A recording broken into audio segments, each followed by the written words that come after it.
inescapable limit. Land has a finite, mathematically fixed surface area. This single geometric plane must bear the weight of all competing activities: human settlement, wildlife habitats, natural vegetation, and commercial agriculture all draw from the exact same spatial bank. Because this area cannot expand, baseline infrastructure like transport and communication networks must compete for the same physical footprint required by ecology and farming. Total land area provides only an incomplete measure of economic capacity. To understand a nation's true potential, we must parse that landmass through two distinct analytical filters. The first filter is topographical determinism. This is the hard-coded physical reality of a country's relief features, its mountains, plains, and plateaus. The second is the utilization taxonomy. This is the strict administrative framework humans apply to categorize what that land is actually doing. Effective resource strategy means understanding how geography and bureaucracy intersect to govern every single available hectare. This chart details India's macro-topographical model, dividing the nation's total landmass into a strict 43, 30, and 27% split across three relief features. At the top, 43% of the land area is categorized as plains. A flat, stable topography is the non-negotiable prerequisite for baseline commercial agriculture, as well as the construction of large-scale industrial facilities. Returning to the macro model, we map the second major physical constraint.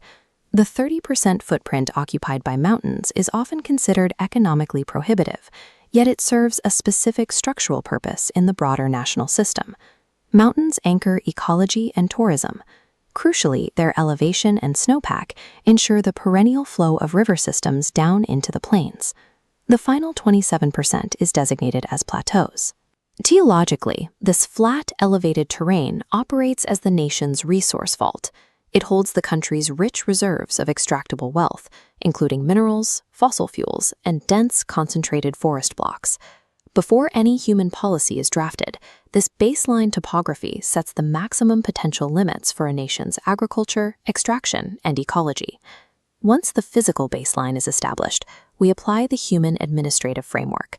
This is the 5-tier land utilization matrix.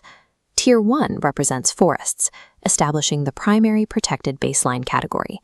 Tier 2 classifies land not available for cultivation. This tier splits into two distinct operational subcategories. The first is naturally barren and wasteland. The second is landlocked by human infrastructure, the roads, factories, and urban settlements we mapped earlier. Tier 3 covers other uncultivated land. This tier contains pastures and miscellaneous tree crops, while explicitly excluding fallow land. This tier also introduces a precise administrative metric: culturable wasteland.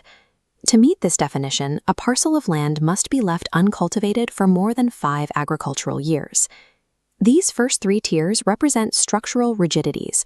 They classify land that is functionally locked out of immediate agricultural deployment without significant technological intervention.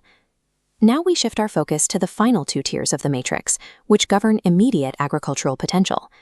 Tier 4 is fallow lands. This is strictly a temporal classification based on recovery time, rather than a permanent change in topography. It splits into 2 timeframes: current fallow, land resting for 1 agricultural year or less, and other than current fallow, which spans a recovery period of 1 to 5 years. Finally, we reach the ultimate economic metric in Tier 5, net sown area. It measures the literal, physical, geographic footprint of actively harvested land. This is where a critical data literacy correction is required. Gross cropped area is not the same as physical farmland size. The mathematical formula is simple. Any area sown more than once in an agricultural year is added back to the net sown area. That sum yields the total gross cropped area. Confusing the physical footprint of a farm with the temporal intensity of the farming done upon it skews an observer's understanding of agricultural capacity. By overlaying the human taxonomy onto the physical terrain, we arrive at the final output, the land use pattern. This pattern is not static. Land use is constantly pressured by variables like population density, available technology, and climate variations. The act of recategorization generates friction. Converting a hectare from cultural waste into net sown area requires overcoming physical topography and possessing the necessary technological capability. Factors like local traditions and soil types also act to lock specific regions within their current matrix nodes.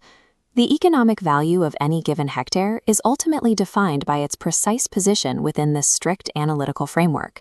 National strategy requires accepting that physical geography is finite. Within the context of land resources, growth stems from optimization and recategorization of these absolute constraints.